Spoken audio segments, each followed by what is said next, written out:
The next 2 months is still very tight. I have 4 weeks to write and revise one of my books in January, February. That's even tight for me. So it's going to be eat, sleep, write business, go and lie in the sun, exercise, it's really just, so it's not great, but you know what?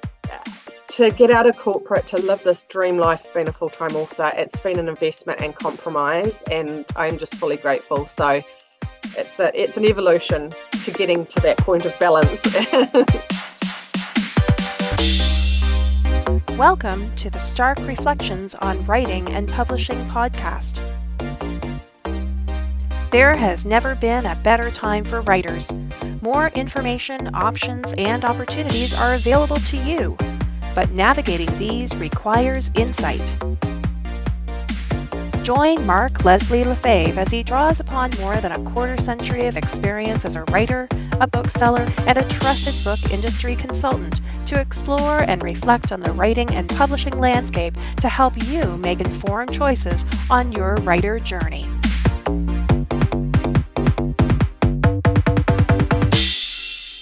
Hello, Reflectives, and welcome to episode 286 of the Stark Reflections podcast. This is your host, Mark Leslie Lefebvre.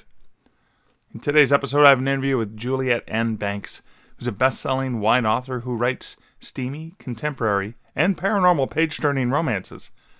We talk about how she pivoted from her life working in marketing and into a full-time author career since the advent of the pandemic, releasing 20 books in a very short time period. We talk about that and much more, and that's coming up later in this episode. First, let's hear a word about this episode's sponsor. This episode is sponsored by Findaway Voices. Now, Findaway Voices is a platform that allows authors the ability to get their audiobooks out into a global market. You can find a professional narrator on Findaway Voices. There's 2 ways you can do it. There is a RFP method where you sort of fill out a form, and one of the project managers at Findaway Voices looks through their database of thousands of professional narrators from around the world. Or you can go to Findaway Marketplace, where you can seek out your own professional narrator on their online list of pro narrators. There's different ways to make an audiobook. You can pay the narrator up front and own all the rights to that audiobook, or you can use the Voices Share program where you're paying the narrator half of their regular hourly rate. One of the things I love most about Findaway Voices is the choice and the options that you have. You have options on how to get a book up on Findaway. You can completely produce it yourself and just load it there. You can use them to find the professional narrators. You also have choices when it comes to pricing and promotions. And they just recently launched promotions with Spotify for audiobook links. So if you're looking for ways that you can leverage Findaway Voices as an author, look no further than Findaway Voices. You can check them out over at starkreflections.ca/Findaway. And now for some comments from recent episodes. For episode 285, Written Word Media's Top 10 Publishing Trends for 2023, Dharma Kelleher said, "Really great episode. I'm curious if and when Draft to Digital will be adding a Shopify option to the books to read links." And in my response, I said, thank you, Dharma. I'm glad you liked the episode. Thank you for the question. I said I would answer the question in detail in audio, which is what I'm going to do here. So for anyone who's not familiar with Books to Read, books2read.com is a free tool that is run by Draft to Digital. And it allows you to create universal book links for your books, for eBooks, for print books, for audiobooks, to dozens and dozens of different retailers and subscription services and library platforms. With a tool like Draft to Digital's Books to Read, it's completely free, and anyone on the internet can use it. And when you have a tool that anyone on the internet can use, nefarious people can also use that tool. Not just awesome authors like yourself, but nefarious people. And trust me, there are plenty of nefarious players on the interwebs. Therefore, Draft to Digital can't just allow anyone to put any link in there, because you can only imagine the kinds of links to places that are trying to hack people or spam or other things that can put a virus in your computer, etc. So the links that are allowed have to be validated through some sort of process. It has to also be obviously like an icon that can be chosen, and that's approved by design team and by the retailer usually.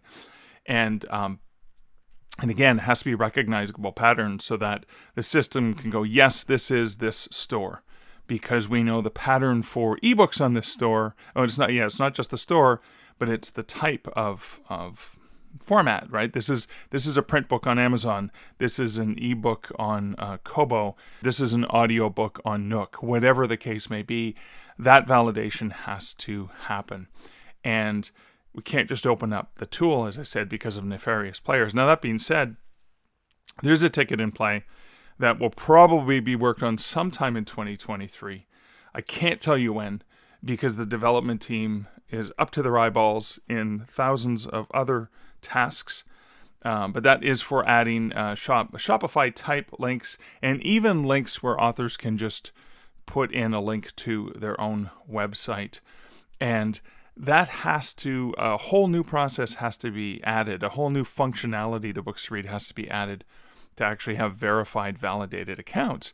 A verified account through Books to Read would be somebody who's actually requested to have a verified account so they can go ahead and add links to new places outside of the chosen selected few, and that's because they're validated, they're verified, they filled out additional paperwork, they're known, they're trusted, we know that they're not nefarious, and then give them access to this additional level of functionality. So that's why it sounds like it's easy to do, but it requires a whole new piece of development, and that's something that is a high priority. But I'm also competing with the development team's limited ability to work on all the projects that need to get done. So it's sort of an ongoing struggle that most tech companies face. So thanks for asking, but yes, Shopify option and direct, selling direct links to your own author website are in the cards and are going to be added, and that's coming up in most likely sometime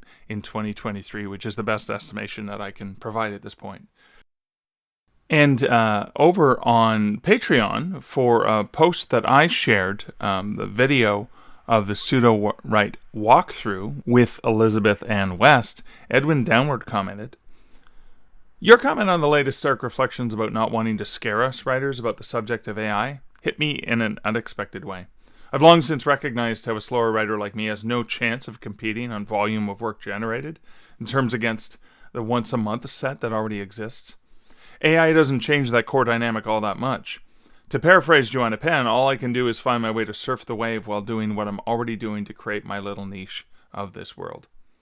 And thanks for that comment, Edwin. Yeah, I agree with you. I mean, if anything, those of us who don't write really, really fast are not going to be as impacted, potentially, by this wave of AI in terms of, just being able to produce a lot of content really fast is not necessarily the thing that is going to elevate you in the eyes of a reader. Not necessarily. Joanna talks about, because you mentioned Joanna Penn, the importance of doubling down on your humanity. Doubling down on the things that make you unique and important and valuable for the readers, I should say. So that's something that I keep thinking about is, yes, how can I leverage AI tools? Which ways can I use these tools? The way I use Pro Writing Aid, the way I use autocorrect, the way I use all kinds of digital assistants that I have as a writer. But what are the ways that I can continue to focus on those unique things that only I can bring to the world? And so what I'm glad, what you commented on, Edwin, is that you're creating your niche and focusing on that. And that is important. So thanks for sharing that. There is a message I received from Stanley B. Trace from Patreon, and this was for patrons who entered in the option to be put in a draw to receive the Josie Planner for Authors, which goes back to a few episodes back, 2023 planner, and Stanley was one of the awesome winners one of the 3 winners of the planner. And he said, "Hey Mark, I just received the Josie Planner for Authors, Let the Ideas Blossom for 2023. Thanks very much for this. This will help with my next year planning. I need this organization."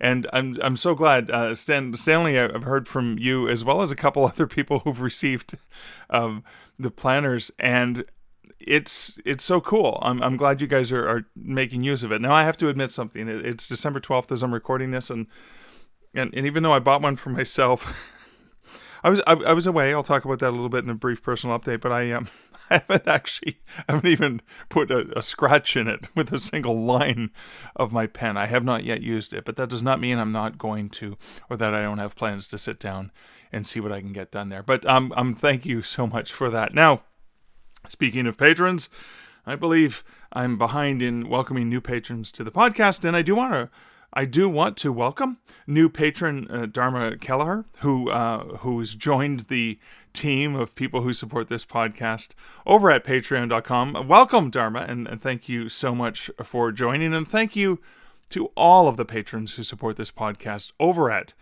patreon.com/starkreflections. Your patronage, your support means a lot to me. It helps me not just in the financial sense, but it helps me to know that you value the podcast enough to throw a few dollars that way. Now, I've learned from a friend that there's a way I can modify the patrons so that there can be like sort of an annual thing rather than a monthly fee. So I will be looking to that in the next month. And in the next month, I'm going to look at revising the ways that I can thank my patrons and provide them more value. As a matter of fact, there is something that Juliette and I talk about that I'm going to mention after the interview. That's going to be just for my awesome patrons to make sure you're getting good value. So you do not have to be a patron of the podcast to support the podcast. You can leave a review on the podcatcher of your choosing. Yeah, that really, really helps. Or better yet, share this podcast with someone that you think would find value in the Stark Reflections. Now, that's it for comments and welcoming my patrons. Now, just a brief personal update. As mentioned, I've been traveling. I actually left on January 3rd, and it was 10 days, roughly 10 days. I can't do the math. It was over a week of travel with a couple friends, 2 legs of the journey, one with 2 friends and the other one with another friend. And one of them was just to help a friend who was moving. And these are friends I've had. I think I mentioned this in a previous. Wow, I can't speak. In a previous update, friends I've had my whole life, and just the value of relationships. And the reason I'm mentioning it here again is that value of people. And yes, I'm going to embrace the technology, and yes, I'm going to embrace all of the wonderful ways we can connect with one another through technology, such as this podcast. But I am never going to forget the value and importance of how that technology helps me connect with people that are important to me. I got to spend in-person FaceTime with dear friends of mine, and for the most part, I can only communicate with them because they live hours and hours away. I can only communicate with them via digital techniques, the phone, text, messages, video clips, whatever it is. And that's just a reminder as we continue to move on and advance with technology, it's the reminder of the people. And that's kind of why we're writers, or storytellers, right? We have stories that we're burning to share. And there are people out there who are burning to consume and enjoy and experience those stories. And some of those readers enjoy the connection with a creator. And those are the things, and this goes back to Edwin's comment, those are the things I think are important for us to focus on when we look at the advent of all of these new technologies. And that is it for the personal update. Just, it's sort of a reflection on friendships and relationships and connections between people. But speaking of connections, this interview, so Juliette's in New Zealand, I'm in Canada, so we got to have a wonderful chat with each other in late 2022. From around the globe, we had a chat, and of course I see her posts online, etc., but it's always fun to have a chance to chat with her at a time that works for both of us in the two different time zones where we are. I think she's 14 hours ahead of me or something to that effect. But anyways, this is a wonderful interview with Juliette N. and that's coming up right after this bumper.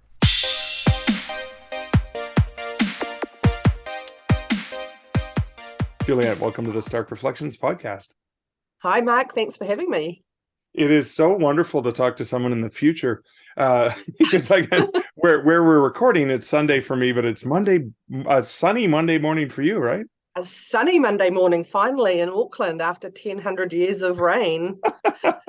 The legends were true. The sun was behind those clouds. That's right. We dug through it. So, your life as a creative person, as a writer, where did it all start for you?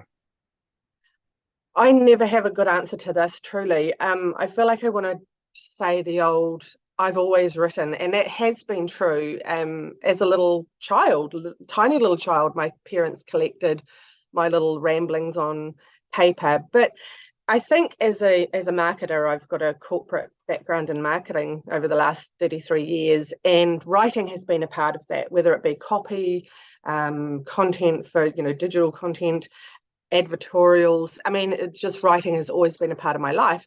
When I started thinking about writing a book, and it seems a weird thing to say, but I've always believed that I would be a published author, but it was never a big deal. And it was never something I really sort of chased.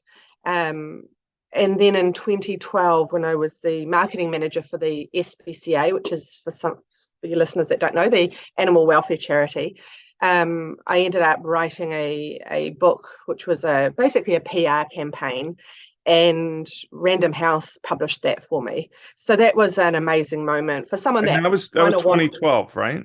In 2012, it released in 2013. And yeah, so that was pretty amazing for someone that kind of wanted to be an author. And I thought that would be a leverage for me to one day write the books that I really wanted to write. And it actually hadn't at all. In fact, if anything, it just gave me some confidence that, Random House published me. Oh, yeah. The world's biggest publisher. Yeah, no big deal. Yeah. But it was actually interesting going through that process with the traditional method and kind of learning some things. And and then in lockdown, when we had one of the toughest lockdowns in the world here in New Zealand, and we couldn't go anywhere apart from the supermarket, the gas station, and the pharmacy. So really, it was limited to. Did you have like a pass that you had to show, or? Not initially, and then when we had our vaccinations mandated, then all that stuff came in, and it really wasn't until end of last year, I think, beginning of this year, that all happened. So we kind of were behind the world. We might be ahead in time, but in seasons. But right, yeah. So what do you do? And I had actually the day of lockdown when we had it announced, everyone went skittering off to get their important things. I went to the supermarket and to the library. At that point, I wasn't an ebook reader, so I came home with about 300 books. And wait, so March 2020, you hadn't read an ebook prior to then, and that was when that was your, or you hadn't really had a steady diet or something? Yeah, more like business books and things like that, and same with audiobooks. But in regards to our bookstores are quite different here in New Zealand, in that we don't have the enormous sizes of everything that the rest of the world, most of the world does. So we don't have the books that I read, the smart books, the sexy books. We don't really have a lot of those. So, and they're really expensive. You pay 40 or 50, so maybe 35 American for a paperback. Canadian prices look really good. Yeah, no, truly. So when you're reading volume, you go to the library and you've got more choice. So really that was lockdown, and then I was thinking, gosh, I'm going to run out of books, because lockdown felt like, for all of us, forever and never ending. And I thought, I loved writing. I'd been kind of playing around, so I thought, I'm going to write my own books. I'm pretty sure I could write this. And started writing Archangel books, which is my least popular series, ironically. And then in late 2020, I had an author group by then with readers who were begging me to, so grateful for them begging me to publish my books. And so I reached out and did asked for an agent, tried to go looking for an agent. And I think I had about 3 rejections. And I am probably one of the most impatient people you'll ever meet.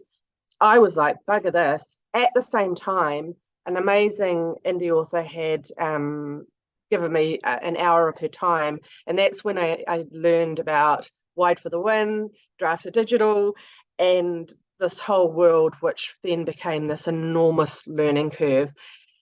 And so I thought, I'll just publish my own book. But also at the same time, and I think about this moment in time, it really was life-changing for me. The vampires had come into my world. So I write vampire books. And right. Not real life vampires. Vampires came into your fictional worlds, right? Well, no, yeah. It felt real. Completely overtook my mind. And so the archangels got dropped. I wrote this book. Then I learned I needed a reader magnet, and it all got very complex. So book 1 is now book 1. It became book 2. But anyway, I launched in January 2021 very quickly, and wait, hang on a second. You launched the new series in January 2021, the vampire series, right? Yes, so with a reader magnet on BookFunnel, and actually I ended up putting it on Amazon as well. That's something we can talk about today if we get to it, but I move my reader magnets in and out of book retailers. But so I had my reader magnet, and then my first book, The Vampire Prince. I think that one launched in March, so it was late January and then March, and then the rest have just followed very quickly after that. Wow. So I think early on when we were talking about this, the idea was, wait a second, how many books did you release in a 2-year period? Yeah. Now, were you working full-time Yeah. in marketing at the time?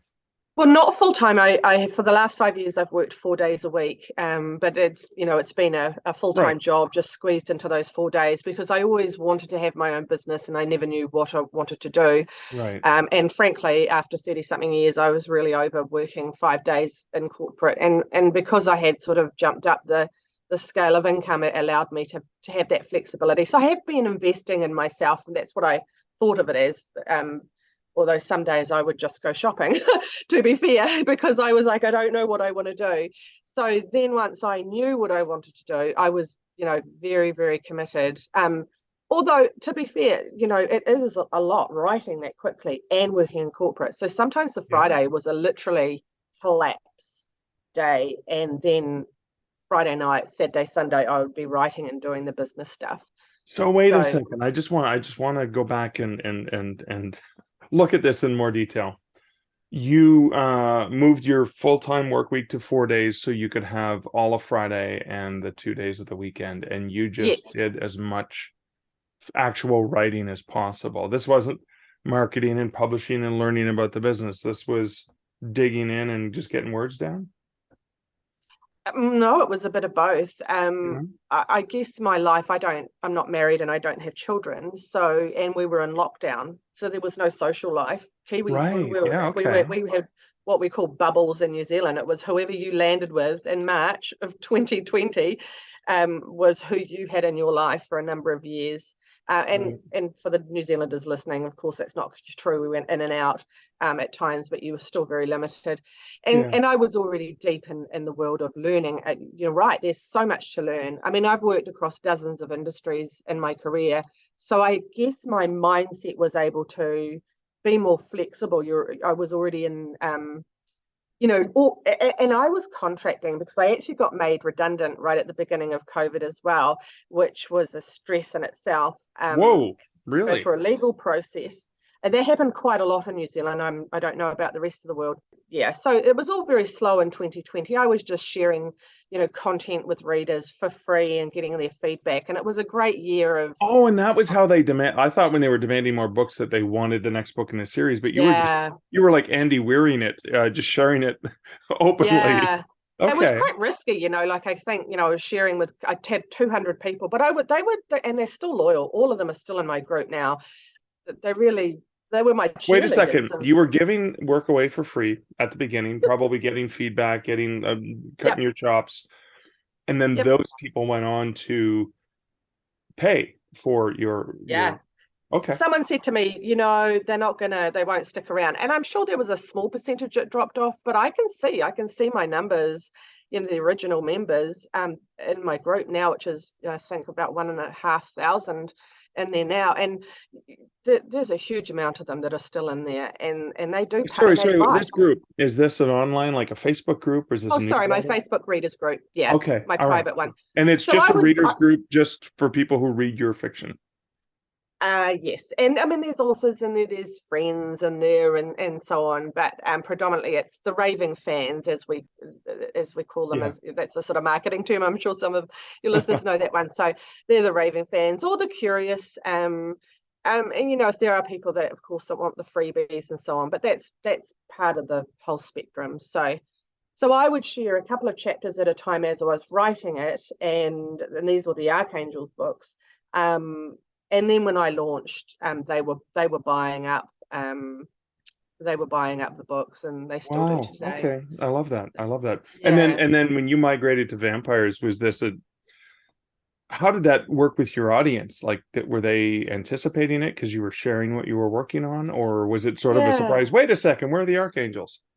I mean, there is a lot of that, and because I haven't invested in the archangels, and therefore they're not doing that well. And there's also I'm learning archangels are apparently hard to sell. That there is disappointment with that, but vampires are still part of that paranormal romance subgenre. So I know they love them. They absolutely love the vampires. Those vampires changed my life. As did the archangels. The whole journey, every step has been incredible. Right. But then I launched, in the beginning of this year, I launched a billionaire contemporary romance series, and got told I'm probably a little crazy doing that. But the way I see it, I don't really focus heavily on the paranormal side of things. My books are about these powerful, sexy, alpha, protective, possessive men, and whether they've got fangs or not is kind of beside the point. And but the billionaires are that same vibe and energy, and that's how I have transitioned a huge amount of my readers over to. And of course, we know that also they do read both. I read both. But I've got a high adoption rate into that series as well, and they're all mixed in my newsletter and in my group and everywhere. I don't separate them. Okay, so it's not the billionaire versus the vampire set. It's people who are just reading across because what they really want is the spiciness, the relationship, the tension, all that stuff, right? Yeah, and I know, like, I get the feedback from, gosh, I never would have read this genre. Both. I never would have read vampires. I never would have read billionaires, but I love these. Right. I'm so glad you talked me into it. And that's exactly what I'm doing. I have a close relationship with all of them. And I talk to them when I'm on my social media. I'm talking to my audience as if I'm talking to my friends. Like, you got to read this book, that's because that's actually just who I am. I can't do it any other way. So I am talking them into it. So how did your 30 years of experience in marketing as a marketing professional, how did that speak to your writing business? Yeah, I do look at it like two different things. When I'm writing, I'm in this fantasy world, and it's, the characters just are talking through you, and it's this whole incredibly dynamic and fun experience. But when I'm looking at the business, this is the everything I'm doing in my business is things that I have done for other people, and I'm doing that now. And it was funny in the beginning, I kind of didn't quite look at it like that, but then as I got busier, because the 20 books in 2 years is a huge amount of books to write, And it is becoming, and has been becoming, harder and harder, because having that many books to manage, promote, market, and sell is so much busier now. So I've had to get really focused and strategic and continuously evolve, because every month there's another book, there's another book, there's another book. So it's, yeah, so it absolutely has, because my background is in marketing communications. I've specialized in product marketing and brand. So it's nearly like, it feels a little bit fated. All of those things are incredibly valuable to what I'm doing now, because they're absolutely what you're doing. You create a book, you have a product, you have to sell it. I guess I've been someone who has put a marketing plan together, a business plan. I have targets and goals. But in saying that, some of the things that I've learned over the years don't translate into book marketing. So you have to pivot. You have to continuously pivot every week, every day, every month, and different genres, different ways. And for me, I write in American English, not New Zealand English, and so and the different language in talking to colleagues, author friends, the author world is quite different, and it changes. I had a big conversation with BookBub. I wrote a blog for them, and I was like, well, this is the blurb, and I wrote blurbs through the whole article, and they were like, no, that's the book description. And I was like, but authors call it blurb, so we have to call it blurb. So it's just this what does everyone call everything? In New Zealand, Right. It's the back of the book. So it's not uni, it's college and stuff like that, like different Right. phrases. So that leads to something I was curious to talk to you about. Most of the advice, most of the pundits, most of the talking heads in our industry are mostly coming from America. They're mostly coming from the big loud boy, I can say that as a fellow Commonwealth country Right. person. The big loud voices from the south of where I am here in Canada. Obviously, there are really awesome voices coming from the UK as well, but a lot of it's very Americanized. So being in New Zealand, which in for several retailers like Amazon doesn't even have its own New Zealand store, right? You're having to live off the Australian store, as if the two countries and are right beside each other, even though they're vastly apart. Different. Yeah. What's some of the most frustrating things you hear that just don't apply to someone in specifically in New Zealand, for example? That's a hard one to answer, because this is going to sound strange, but because most of my audience is in America, the hours that I mostly live, the way I think now is America. And I try not to be just focused. I obviously have readers in Canada and England and Australia and New Zealand and everywhere. But I have really trained myself now to think that way. I think the only thing that's been vastly different for me is that I had to really understand how readers read around the world that were different from how I'd read and my friends have read. Because like I say, we went to the library, look at my piddly little bookshelf, and they're really just my books. They're way too expensive, right? They're too expensive. I'm super practical. I don't understand having an enormous big bookshelf. And I've moved around a lot. So the last thing you want to is boxing up books, because they're so heavy and take forever. But I think it's really understanding. So that's really been the biggest thing for me. There are some downfalls in regards to now that the world's opened up. When I first started becoming an author, nobody was doing book signings and so on.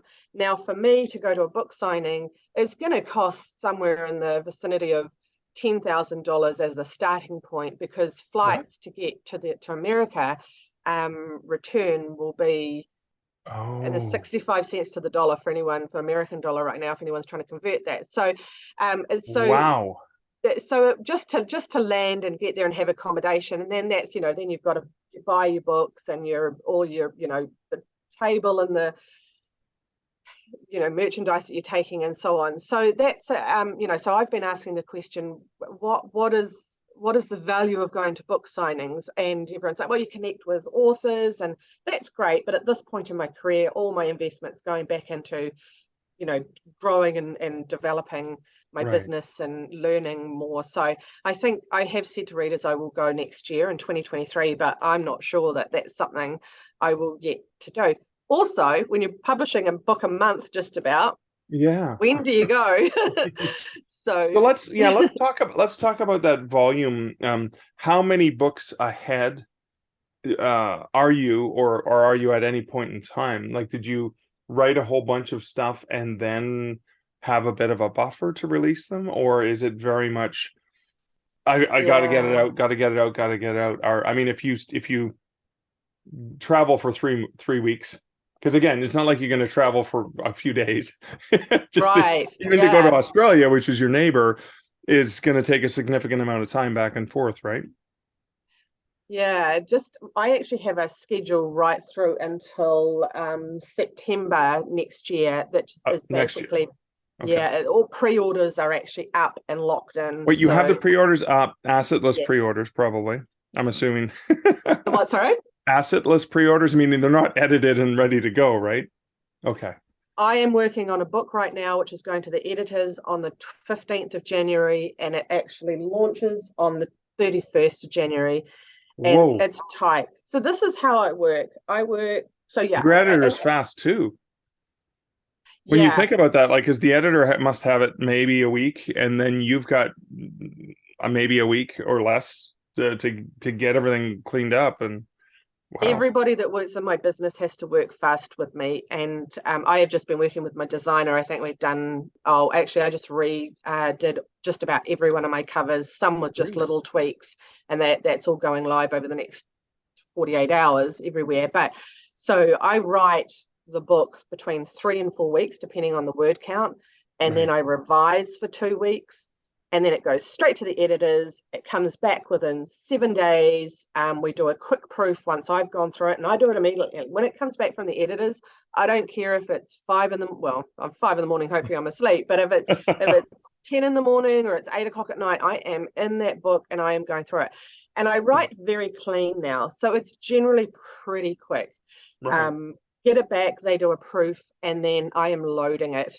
And it's normally going live within about 5 or 10 days at that point. So it's very, very fast. And then I'm literally, actually, by the time it's gone to the editors, I might have a day or two off, and then I'm writing the next book. Okay. So it is fast. And like I say, that's getting harder and harder because of the amount of books that I have. But the reason I have begun doing that is because I got my first BookBub in October 2021. Okay. So I didn't know what on earth to do. I've had wonderful author friends supporting me, and of course coaches like yourself that I've done sessions with. And I learned very quickly, to make the most of a BookBub, you want to have a pre-order up, because then you get those readers buying through. So once I cottoned onto that, and then I've had 5 BookBubs. I have one right now, 5 BookBubs this year. I know, it's been just an absolute gift. Wow, 5 BookBubs this year. I can hear people salivating listening to this, going, I don't think I've had 5 BookBubs in my life. Right. I'm so grateful. I am so blessed. It literally, it has enabled me to quit my job and go full time.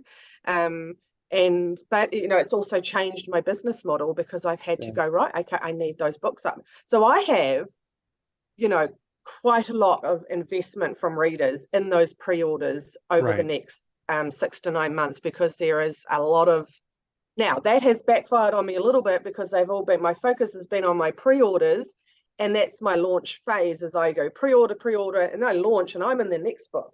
So I'm like a magpie, the next shiny thing. So my post-sale strategy is actually pretty bad.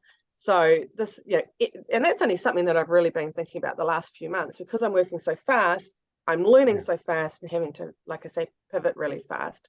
So it's like I've got a ton of money invested in pre-orders that I'm not going to get, January, February, March, April, May in 2023, which is fantastic, but also, what about the cash flow right now? Like, could have right, yeah, because you don't get that money till the books come out, or 30 to 60 to 90 days. So you've got as I can tell, at least 3 different series or 3 different genres now. But how many, when you think about those pre-orders that are going to September 23. Mm. Are you staggering different series, or how Yeah, you? and I've done that. Yeah, I've done that for a reason. One, but for me, I get bored with things pretty quickly, so I don't want to be writing vampire after vampire after vampire. Right. But also for readers' experience, so that they aren't waiting too long for the Right. next book. Now, for some authors, that's not even a thing, but for me, because I have rapidly released right from the beginning, that's what they expect from me. Right. And also I think the momentum, I have hooks at the end, not cliffhangers, but hooks at the end of my books. I want them to remember. I don't want them to be waiting too long and forgetting about me and going to another author. Sorry, other authors. Yeah. But so that I just think that's smart sort of thinking. Now, in saying that, can I keep up this momentum for the rest of my life? No. And do I want to change that? 3 years of rapid releasing is, I think quite enough. So Wow. Yeah. I want to slow that down. It's not, unless I start making 10 times the money and can really have a team, a full, business Right. of employees, then Yeah, but at what point does you've got to balance that income with, okay, now I have a virtual assistant, or now I have somebody's going to take care of scheduling and booking my yeah, BookBubs for me and all that stuff, right? exactly. And I'm working on that right now. So I've been sort of using some PAs, and I'm hiring some more people, and I've got 2 editors, and I think 3 graphic designers, and so Oh yeah, different editors for different genres, I imagine, right? yeah. But also I had my editor fell ill with COVID, and I had to very quickly find someone else. And as we know, you can find someone else, but finding the right people. And so for me, Yeah. it's risk management. It's like having multiple people in your business. So especially when you're rapid releasing, there isn't a buffer of time. Right. So if one of them falls over, again, you might not even get into one of those. But that was difficult because I actually had COVID at the same time, so I was ill So writing this book. And that scared me actually, because I thought, there is no. I have got a couple of gaps in 2023, but I keep looking at my schedule over here. yeah. If I get sick like that again, I was actually very close to going to hospital ill. So it was very, very scary going, if I don't publish this book, if I don't finish this book.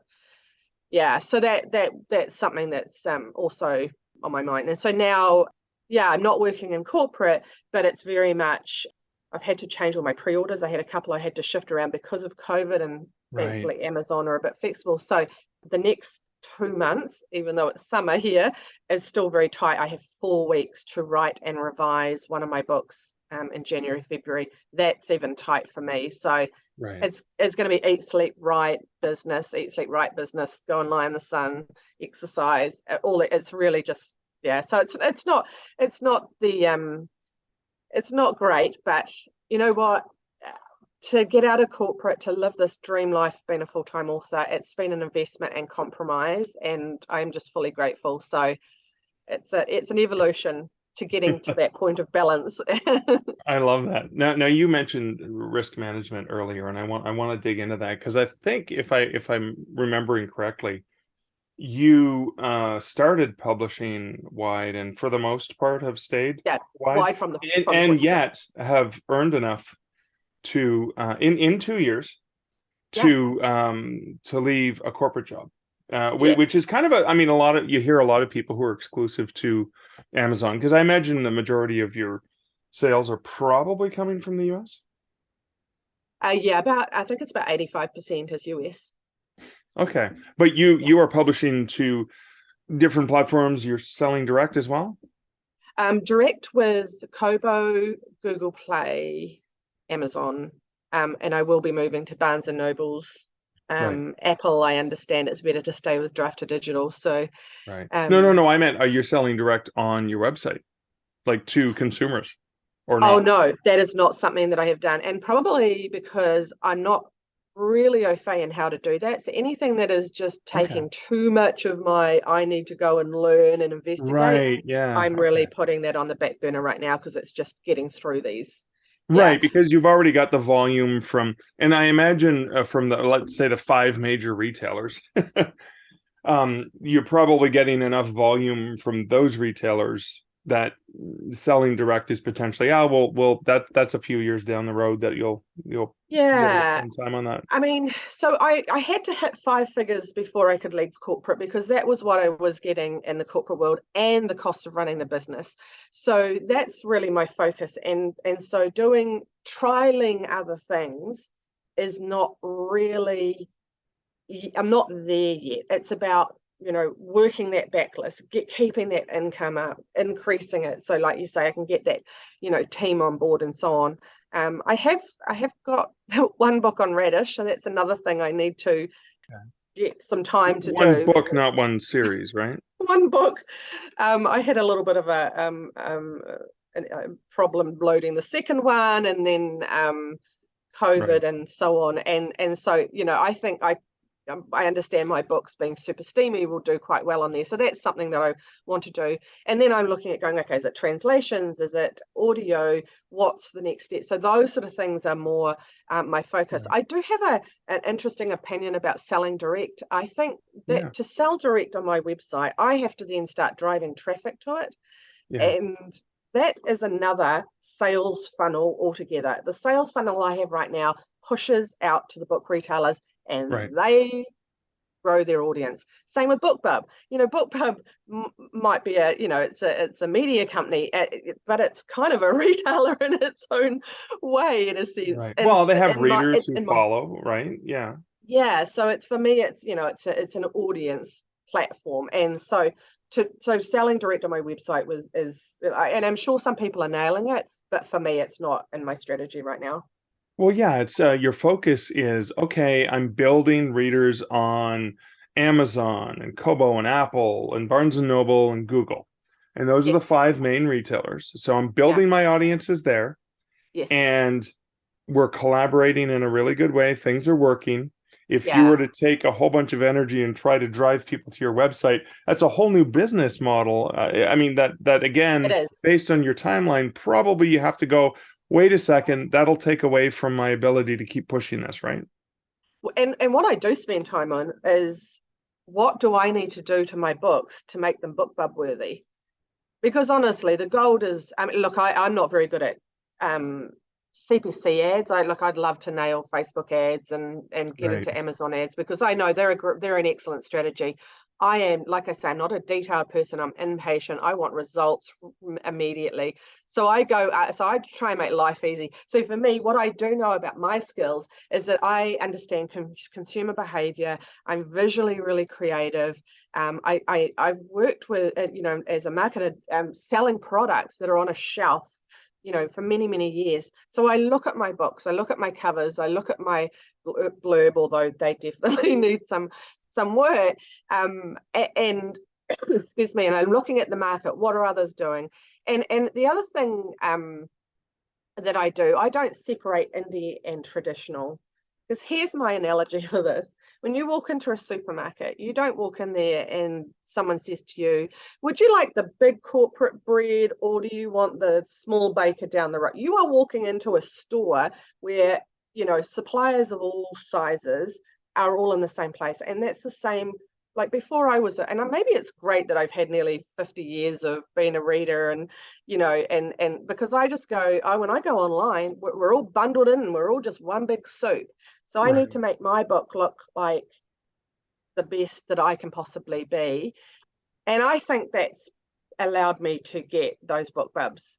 In fact, I would say is that with pricing too, or do you take a more indie author approach to pricing? Well, I would love to put my prices up to those traditional prices, but that's again being a smart business person, because I know that if I put my books up to $8.99, $11.99, they're not going to sell. Maybe I'm wrong. I could be wrong on that, but well, that's a bit high. Especially because I imagine your readers are voracious readers, are going to read more than a book a day, right? And you want to make it affordable for them, right? Yeah. I priced mine at $5.99 for my vampires, which I think is kind of on the higher level. And that's the US price. That's the US price. Wow. Okay. I was thinking you were saying, $5.99 New Zealand dollars. So $5.99 US, what does that make it in New Zealand dollars then? You don't do a straight conversion, right? I don't I actually don't think about New Zealand dollars unless I'm paying my bills, but I earn and I spend US dollars. So and so my business is all run, like I say, it's physically the fact that I'm sitting in New Zealand is kind of by the by. Everything is American. Yeah. Okay. So $5.99, but my billionaires are $4.99 because that's actually where they sit as the subgenre. And that's where they're sitting on the shelf beside all those other books. And so that's what the consumer expects, because that's one of the things you're doing as a marketer is you're looking at where it sits on the shelf and does it look exactly like everything else, right? Or maybe a little bit better than. Yeah, and I think like there gets to a point where you've like, again, I step away from Juliette that's sitting there writing the story and going, this is great, this is terrible, oh my God, no one's going to love my books ever, or hope this sells well, all the emotions you go. Then I step into Juliette the marketer and I go, this is a high quality book. I've got great editors, I've got a great cover that's on market, I've got this, and it's not anything to do with my ego or anything. It's just me being a very commercial minded person that's going, this is on track. But also I'm looking at my sales numbers and going, am I right, am I wrong? So it's just a very critical perspective. So if they started not selling, then I would be dropping the price. And in fact, with my some of my books, I have dropped them down, again, to kind of get more readers in there and so on. And I have a lot of free books. So of those 20 books, I did some calculations for you, something I prepared earlier. Only 10 of them are creating that income right now. But the rest are reader magnets and free first in series frees. Really? So of the 20 books that you have available that you're providing for readers, only 10 of them have a value, a retail value. Well, only 10. Yeah, only 10 of them are. The two of them are the Archangel books, and they are, well, 3 of them, and they are, $100 a month, kind of. Right. They're not creating the volume, but the others are. Yeah, so 8 of them from the vampires, 2 of them from my billionaire series, 1 of them from my what books have I got? The Wolves, my Meridian. Just wait, there's going to be more to keep track of soon. But that only launched this, a couple of days ago, a week ago. Oh, so the Wolves are the ones you just released recently? Yeah, that was a new series, and that's been another scary thing, is creating new series, because I think when I first talked to you, Mark, it was just about a year ago, and I was like, well, I've got all these vampires and it's great. So what do I do? Like, do I just write 100 of these vampires, and then you start understanding the first in series free entry point, and it's quite complicated. So there's just been, it's not like I've been in natural health. It's not, Right. It's really quite complicated. So creating different series, and the Wolves are built inside the vampire series, and I thought, oh, they'll just sell. Oh, because it's a spin-off in the same universe, right? Yeah, and it didn't work like that at all. So, a small percentage of people will buy anything I write, as we all have as authors, but it didn't work like that at all. So I had to pivot, and so there was a number of things that I did there to grow that, and that's still a work in progress. And one of the things that I do is I put up those pre-orders, and it is a risk because you're committing to those books. Yeah. And you are, and so that is the other reason I staggered those books. So you asked that question before. So I write vampire, billionaire, wolf, vampire, blah, blah, blah, because at first I was in a hurry. I was like, well, I need another series, and I didn't know if the billionaires were going to do well. Then I got a BookBub for the billionaires, and the rest is history. It's now, I think, outselling my vampires. So wow. Yeah. So now it's like, what's going to happen with the wolves? And I think the archangel. Well, let's wait till they get a BookBub. And then oh yeah, but I kind of don't. Yeah, so you want more books in the series, right, before you get that? Yes, absolutely, and that's actually not going to happen until September. But in saying that, I had my first BookBub when I only had 2 books on the billionaire series, and don't even ask me why I applied. I think I was in one of those, I'm just going to send them everything, and sooner or later they'll say yes mode. And then every BookBub I get, I sit there and go, oh my God. First of all, you're dancing around the living room, then you're like, wow, is this a good idea? Then the business mind works, and you're like, okay, what's going to happen? And so the book. I said I have a BookBub on the second billionaire right now, and I have now created what was going to be a trilogy. I now have 6 books in the series. I just went, that's it. I'm creating 3 more books. Wow. Okay. What do you use to organize and plan your schedule? I'm assuming there's you're laughing as I say this. Are there little scraps of paper all over your desk? Okay, so it's a giant calendar whiteboard? I'm, again, I guess I got taught as a marketer, planning and campaign planning and stuff. It's most of it's in here, but I'm very visual. So I have that as my launch. So I look at that. I know that's my edit date. That's my you got to start writing date, and this is the launch date. Those 3 dates I live and breathe. Okay. I have Trello, author swaps and all. I have a system for my author swaps and my stuff. I have, my Outlet calendar. I have, oh gosh, this is showing the inside of my mind. I have the sticky notes and stuff in a nice 8x10 spiral bound calendar, right? Yeah, and then this is right in front of me now. My writing, I'm a plotter, pantster, plotter, pantster, plotter, plantster. So this is my. Oh my God, that is a giant. What is that? Is that a notebook, a spiral bound notebook? It looks like it's. It is. How big is that? It's huge. It is an A5. No, A5. What is that? It looks like it's 2 feet high. I know we live in imperial countries, but we can speak feet because we speak American, right? Because when I'm writing, it sits beside me and I can just scribble, and a little piece of paper is not going to cut it because I'm writing like names I come up with, and I know people have systems digitally, but I just don't want to click away from my screen because next minute I'll be in Facebook and then I'll be looking at cat pictures and, so I'm writing, here's the grandma's name, or, okay, you just throw in that the wolves can be in daylight and, all those things that when you're, because remember, I'm writing a lot of words very fast. So I can write 5 or 6 or 10,000 words in a day and not every day. And so there's a lot of stuff that you're creating in those words that you can kind of forget. And certainly with those who've had COVID, the brain fog is an incredibly concerning thing for authors. I couldn't remember my last name, for the last 2 months. And so writing these things. But I also timelines, like I go, okay, where am I? Are they a Monday or are they the week so I'm drawing. I think it's that visual thing. So I'm drawing things and try, because there's not a lot of time to muck about when you're is that a Kiwi saying? I'm not sure. No time to mess around when you're writing that fast. No, muck about is we use that term too here. At least in Canada. So I think also like what can happen, because like I say, I lay down a pretty basic plot, but when you're writing in series, of course, some of it is quite dictated to you as well. Yeah. So you kind of I plot in and out. Right.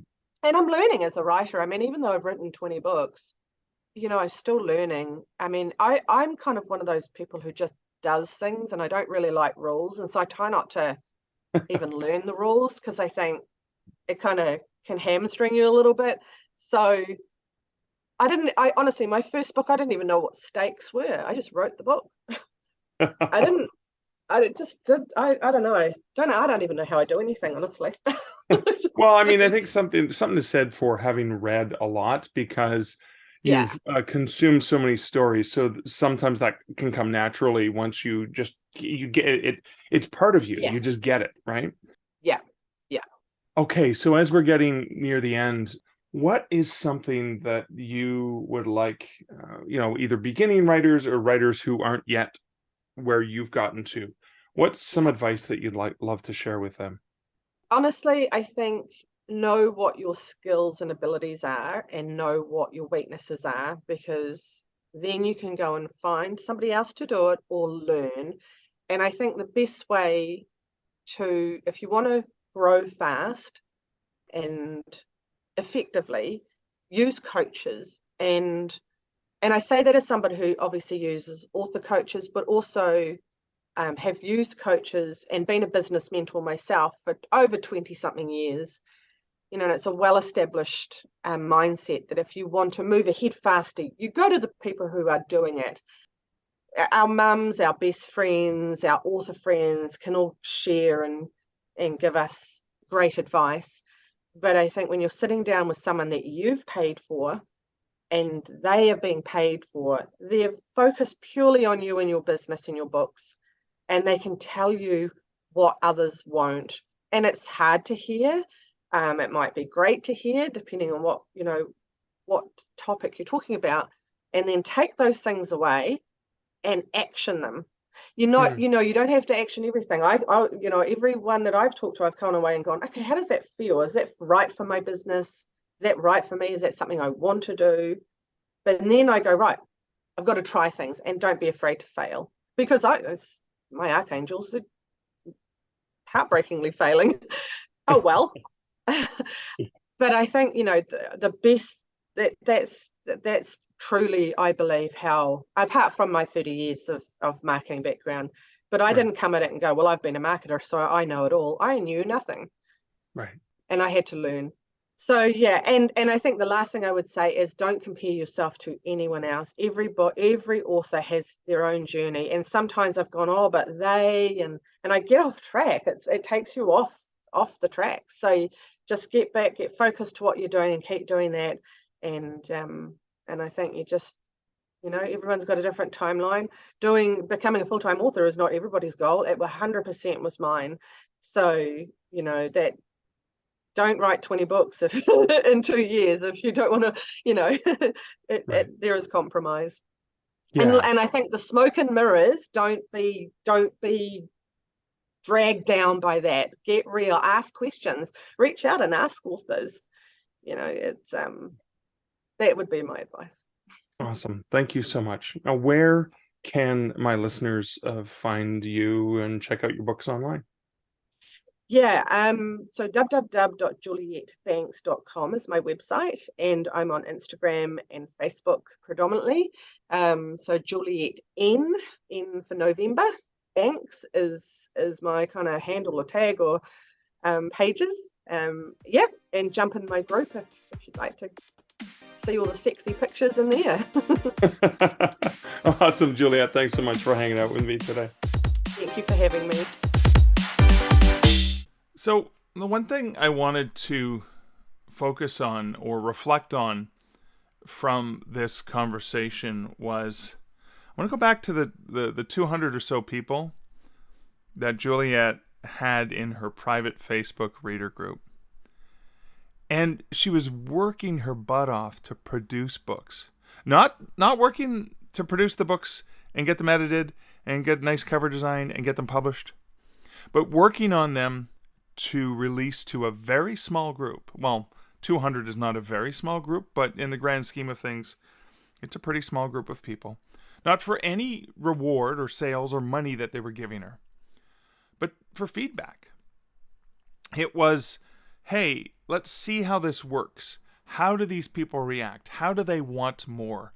What can she learn from directly engaging and interacting with a bunch of readers that can help make her not only a better writer, because I'm sure there's comments and feedback that they're giving her that help her see what's working and what's not working, but also help her be a better marketer, because the person who understands their readers better and who they are is ultimately way better at marketing. Because not only do you know what the product is you're marketing really, really well, but you know who it is you're marketing to, and you have that ability to work with them and get feedback, etc. That in and of itself is valuable and difficult to get, so kudos to Juliette for getting that. But what I wanted to remind people of is there may be some people who think, well, but these could have been 200 people that would have bought my books. Why did I give them away for free? And here's the cool thing is they've stayed with her and they've supported her and they've purchased her stuff too. So it's almost that, the core audience, your raving fans, those, avid readers who are your best readers, treating them with care and looking for ways you can give them more could ultimately result in them giving you more, in them doubling down on wanting to support you. I know whenever I see someone who's giving and sharing and nurturing and showing compassion and kindness for others, I want so badly to do something kind for them. That's just something that strikes me. And maybe that's why I have this perspective that it's really, really good to give generously, to find those people who adore what you do and see what you can do to continue to satisfy what it is that they're looking for. And I know it sounds like magic will happen and all those things, but it almost feels like magic will happen when you focus on that passionate connection. And again, Juliette's a brilliant marketer, and she understands that world really, really well. And so from someone who understands the world of marketing the way she does, to take a risk like that, to take a chance, it was a calculated risk, of course, but to spend all that time and energy creating a series that she hadn't even released yet for the public to purchase and consume is an indicator of just how willing she is to invest in the long term, in the strategy to become a better author and a better marketer.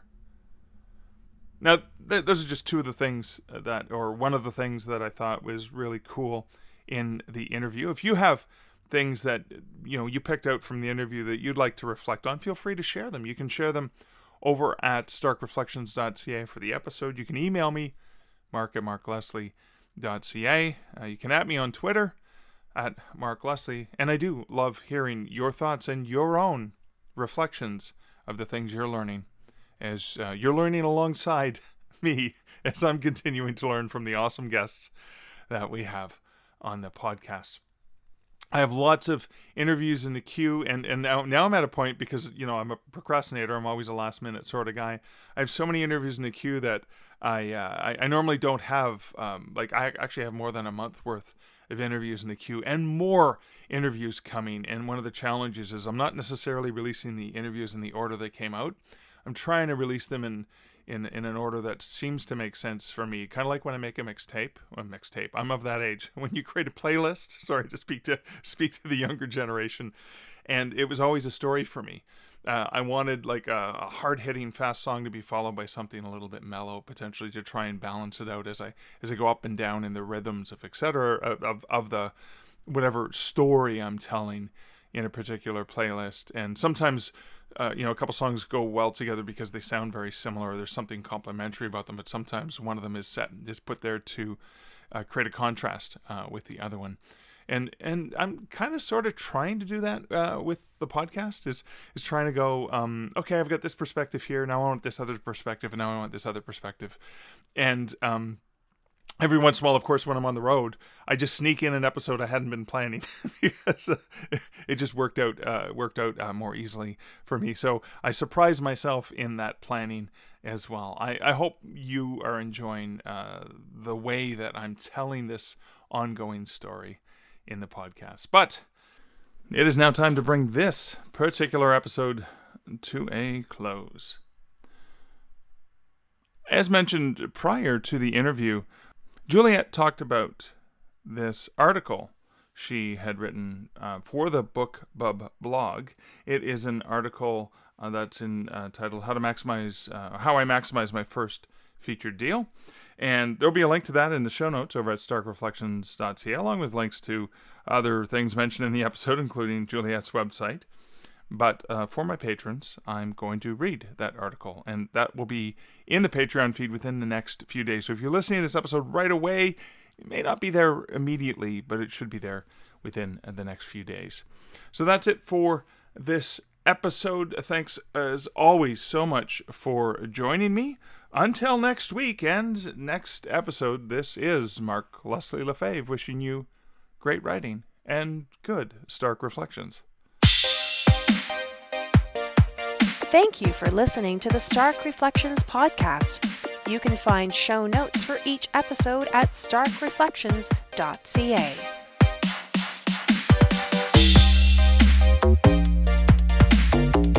The music for this podcast, Laser Groove, was composed and produced by Kevin MacLeod. Check out more of Kevin's great music at incomptech.com.